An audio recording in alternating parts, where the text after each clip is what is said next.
जातपात तोडक मंडळाचा आर्य समाजाशी आत्मीय संबंध.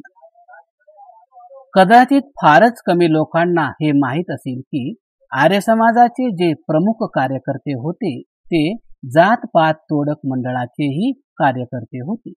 वैधानिक दृष्टीने आमच्या काही मित्रांचे हे म्हणणे ठीकच आहे की जातपात तोडक मंडळ एक स्वतंत्र संस्था असून तिचा आर्य समाजाशी कसलाही संबंध नाही. पण खोलवर विचार केल्यास जातपात तोडक मंडळ आणि आर्य समाज यांचा अविभाज्य असा आत्मिक संबंध होता. या मंडळाचे अधिकांश सभासद वैदिक मतावलंबी होते. मंडळाचे संस्थापक संतराम बी.ए. स्वामी दयानंदांचे लकीर के फकीर वा पूर्णतया दयानंदांचे अनुयायी जरी नसले तरी दयानंदांच्या व्यक्तिमत्वाच्या आणि कर्तृत्वाच्या प्रती ते नतमस्तक होते. सन 1971-72 मध्ये मराठवाडा विद्यापीठाच्या अभ्यासक्रमात संतराम बी.ए. लिखित स्वामी दयानंद नामक एक प्रदीर्घ चरित्र लेख शिकविला जात होता. संतराम बी.ए. साठी मंडळानंतर सर्वात निकटतम आणि आत्मीय अशी जर कोणी संस्था होती तर ती आर्य समाज होती. श्री संतराम बी.ए. कडून डॉक्टर आंबेडकरांशी जो दिनांक 27/3/1937 ला पत्रव्यवहार झाला त्यात डॉक्टर आंबेडकरांच्या अध्यक्षीय भाषणावर तीव्र असंतोष प्रकट करणारी जी 4-5 जणांची नावे होती त्यात पहिल्या 3 व्यक्ती तर लेखकाच्या माहितीनुसार सुप्रसिद्ध अखिल भारतीय आर्य समाजी नेते आहेत, ज्यांची नावे आहेत भाई परमानंद, महात्मा हंसराज आणि doctor गोकुळचंद Narang, M.A. PhD, D.Litt. भाई परमानंद लहानपणीच आर्य समाजी बनले होते. लाहोरच्या दयानंद हायस्कूल व कॉलेजचे ते स्नातक होते. दयानंद कॉलेज लाहोरमध्ये ते प्राध्यापकही झाले आणि दयानंद अँग्लो वैदिक अर्थात DAV शिक्षण संस्थेच्या आदेशावरून ते प्रचारकाच्या रूपात विदेशास गेले व त्यांनी आर्य समाजाचा प्रचार प्रसार केला.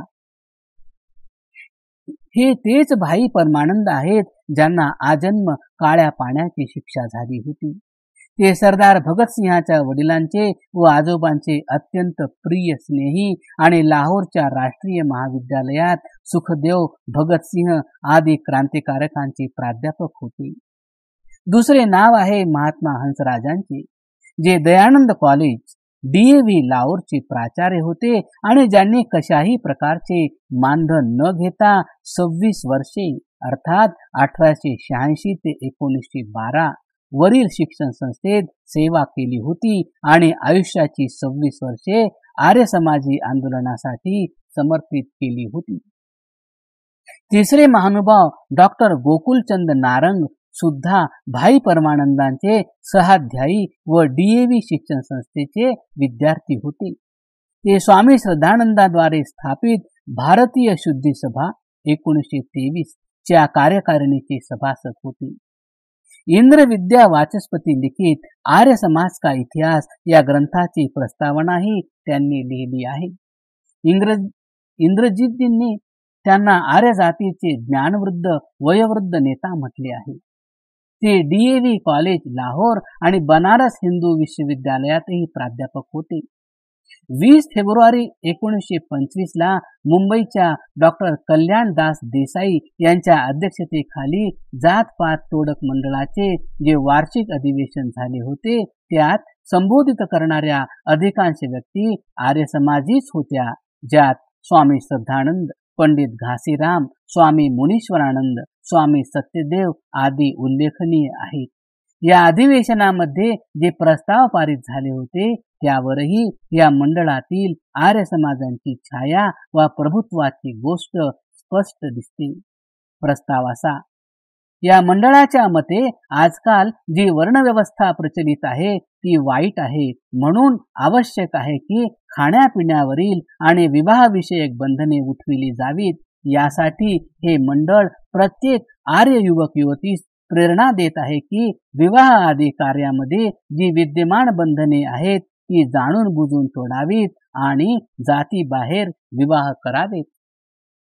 आर्य समाज आणि जात पात तोडक मंडळ यांच्यातील परस्परांचे संबंध स्पष्ट करताना डॉक्टर सत्यकेतू विद्यालंकार लिहितात, 20व्या शतकाच्या पहिल्या चरणात अर्थात इसवी सन 1921 मध्ये लाहोरमध्ये ज्या जातपात तोडक मंडळाची स्थापना झाली त्याचे प्रमुख नेते संतराम B.A.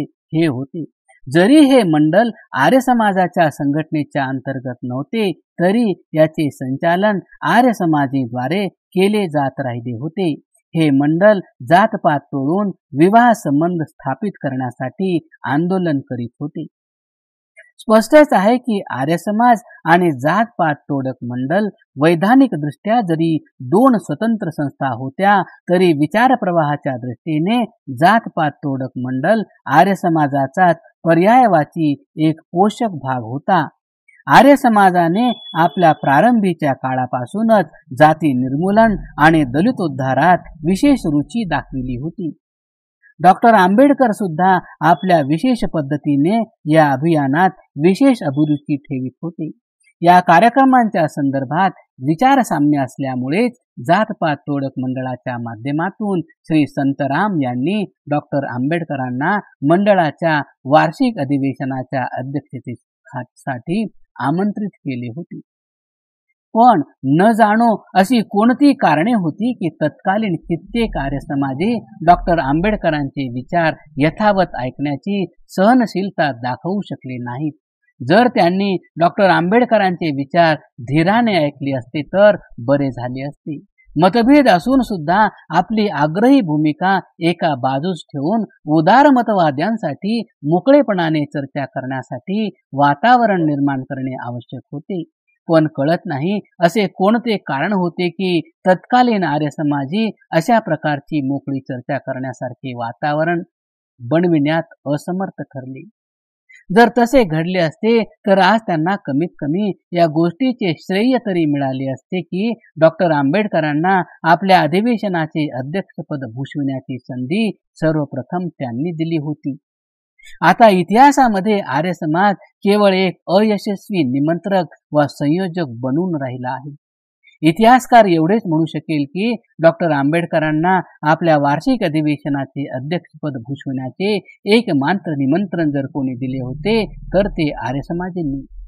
पण तेही मूर्त रूप धारण करू शकले नाही, अयशस्वी राहिले.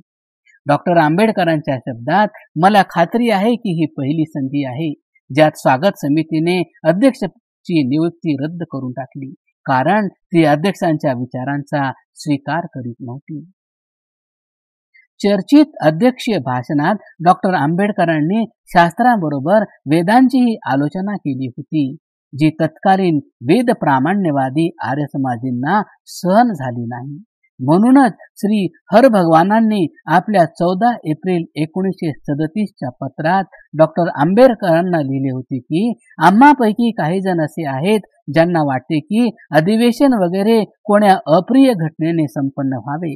यासाठी आम्हास वाटते की कमीत कमी वेद शब्द यावेळेपुरता सोडून दिला जावा.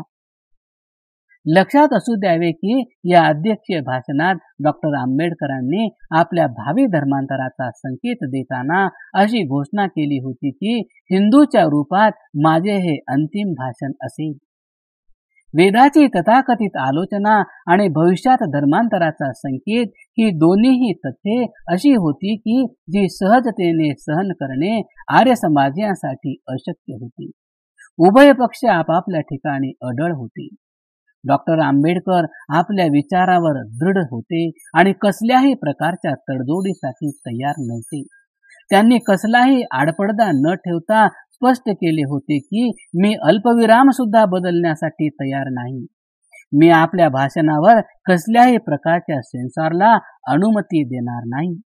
या व्यतिरिक्त जातपात तोडक मंडळाच्या प्रतिनिधीस त्यांनी असेही लिहिले होते की जर तुम्हापैकी एखाद्यानेही संकेत केला असता की मला देण्यात येणाऱ्या अध्यक्षपदाच्या मोबदल्यात मला धर्मांतर हिंदूतून बौद्धात च्या कार्यक्रमात आपल्या विश्वासाचा परित्याग करावा लागेल तर मी तुम्हास स्पष्ट शब्दात सांगितले असते की तुम्हाकडून मिळणाऱ्या सन्मानापेक्षा मला माझी विश्वासार्हता अधिक मोलाची वाटते. स्वामी श्रद्धानंद आणि डॉक्टर आंबेडकर. जाती निर्मूलन आणि दलितोद्धार या संदर्भात आर्य समाजाच्या प्रामाणिकतापूर्ण ठोस क्रियाकलापांनी डॉक्टर आंबेडकर अत्यंत प्रभावित झाले होते. स्वामी दयानंदांचे अनुयायी, गुरुकुल कांगडीचे संस्थापक स्वामी श्रद्धानंदांच्या संदर्भात ते आपले लेखन what Congress and Gandhi have done to the untouchables मध्ये लिहितात की स्वामी श्रद्धानंद दलितांचे सर्वात मोठे सहाय्यक आणि समर्थक होते. या संदर्भात ते अत्यंत प्रामाणिक, मन लावून काम करणारे आणि तंद्रीचे धनी होते. अस्पृश्यता निवारणासंबंधीच्या काँग्रेसच्या समितीमध्ये राहून जर त्यांना स्थैर्याने काम करण्याची संधी मिळाली असती तर निसंदेह एक फार मोठी योजना आपल्या समोर विद्यमान असती. स्वामी श्रद्धानंदांच्या निधनाचे वृत्त कळताच डॉक्टर आंबेडकरांच्या उपस्थितीमध्ये जो शोक प्रस्ताव पारित झाला त्याची शब्दावली अशी आहे. स्वामी श्रद्धानंदजींच्या अमानवी हत्येचा समाचार ऐकून या सभेस अर्थात बहिष्कृत वर्ग कुलाबा जिल्हा परिषद प्रथम अधिवेशन 19-20 मार्च 1927 अतिशय दुःख झाले आहे. आमचा असा आग्रह आहे की त्यांनी बनविलेल्या योजनेनुसार हिंदू जातीने अस्पृश्यतेचे निर्मूलन करावे. लाला लाजपतराय आणि डॉक्टर आंबेडकर. त्याच प्रकारे लाला लाजपतरायजींना श्रद्धांजली अर्पित करताना माननीय डॉक्टर आंबेडकरांनी लिहिले होते, लालाजींचे पिता आर्यसमाजी होते म्हणून त्यांना प्रारंभापासूनच उदार मतवादाचे बाळकडू पाजण्यात आले होते. पुराण मतवाद आणि आर्यसमाज यांच्या समरात लालाजींनी आर्य समाजाचा पक्ष घेतला होता. त्यांनी इतर राजकीय आंदोलनाच्या नेत्यांप्रमाणे राजकीय व सामाजिक कार्यांच्या अन्योन्याश्रय संबंधाचा विच्छेद करून आपल्या दुबळेपणाचे प्रदर्शनही केले नाही. दोन्ही दृष्टीनेही ते क्रांतिकारी होते. सरकार व पुराण मतवादी या उभयतांचा विरोध सहन करीत त्यांनी आपले सार्वजनिक कार्यक्रम चालू ठेवले होते. पंजाबच्या काही स्पृश्यवर्गीय नेत्यांद्वारे चालविले गेलेल्या अस्पृश्यांचे स्पृशीकरण अर्थात दलितोद्धार आंदोलनात ते अंतःकरणपूर्वक सहभागी झाले होते. स्पृश्यवर्गीय लोकांद्वारे संचालित अस्पृश्योद्धार आंदोलनात आम्ही पूर्णतया संतुष्ट नव्हतो. तरीही आम्हाला या गोष्टीत संदेह नाही की लालाजींची सहानुभूती प्रामाणिकतेने ओतप्रोत आणि विश्वसनीय होती. पंडित आत्माराम अमृतसरी आणि डॉक्टर आंबेडकर. गोष्ट इंग्रजांच्या शासन काळाची आहे. डॉक्टर आंबेडकरजी दलितांच्या नेत्याच्या रूपात उफाळून वर आले होते. दलितांच्या वेगळ्या निर्वाचन क्षेत्राचीही त्यांनी मागणी केली होती. या मागणीच्या विरोधात 20 सप्टेंबर 1932 महात्मा गांधीजींनी आमरण उपोषण केले होते. उपोषण विषयक या प्रसंगाचे विश्लेषण करीत पंडित गंगाप्रसादजी उपाध्यायांनी लिहिले होते की श्री आंबेडकरजींना प्रथम आश्रय तर आर्य समाजामध्येच मिळाला होता. पण उपाध्यायजींनी तेथे त्या घटना प्रसंगाचा वा काळाचा उल्लेख केला नाही. ज्यायोगे या जिज्ञासेची तृप्ती व्हावी की बाबासाहेब आंबेडकर आपल्या आयुष्यात पहिल्यांदा केव्हा आणि कसे आर्य समाजाच्या संपर्कात आले. सुमारे 15 वर्षापर्यंत डॉक्टर आंबेडकरांच्या संपर्कात असणाऱ्या श्री चांगदेव भवानराव खैरमोडे यांनी सन 1952 मध्ये डॉक्टर भीमरावजी आंबेडकरांचे चरित्र लिहिले होते. या चरित्राचे अध्ययन करताना पत्ता लागला की सर्वप्रथम सन 1932 मध्ये वडोदरा येथील वास्तव्यात श्री आंबेडकर आर्य विद्वान पंडित आत्मारामजी अमृतसरी आणि आर्य समाज वडोदरा यांच्या संपर्कात आले होते. पंडित आत्मारामजी 1866 ते 1938 मुळात अमृतसर निवासी होते. आर्य विद्वान पंडित गुरुदत्तजी विद्यार्थी यांच्या प्रेरणेने त्यांनी इंग्रज सरकारची नोकरी न करण्याचा संकल्प सोडला होता. सन 1811 मध्ये त्यांनी दयानंद हायस्कूल लाहोरमध्ये अध्यापन केले आणि त्याच वेळी ते पंजाब आर्य प्रतिनिधी सभा लाहोरचे उपमंत्रीही बनले. सन 1897 मध्ये हुतात्मा पंडित लेखरामजींचे बलिदान झाल्यावर पंडित आत्मारामजींनी स्वतः भारतभर फिरून संकलित केलेली स्वामी दयानंद विषयक जीवन सामग्री सूत्रबद्ध करून एका बृहद ग्रंथाच्या रूपात प्रदान केली. तथाकथित शूद्रांना वैदिक धर्मी बनवून भरसभेत त्यांच्या करकमलांनी त्यांनी अन्नपाने ग्रहण केले होते. वेळोवेळी त्यांनी पौराणिकांची आणि मौलवींची शास्त्रार्थही केले होते. वडोदरा राज्याकडून न्याय विभागासाठी विविध भाषांमध्ये कोश बनविले गेले होते. त्यांच्या हिंदी विभागाची जबाबदारी त्यांच्यावरच सोपविली गेली होती. हा ग्रंथ श्री सयाजी शासन कल्पतरू नावाने प्रकाशित झाला होता. मौलिक आणि अनुदित एकूण त्यांनी सुमारे 20 ग्रंथ लिहिले होते.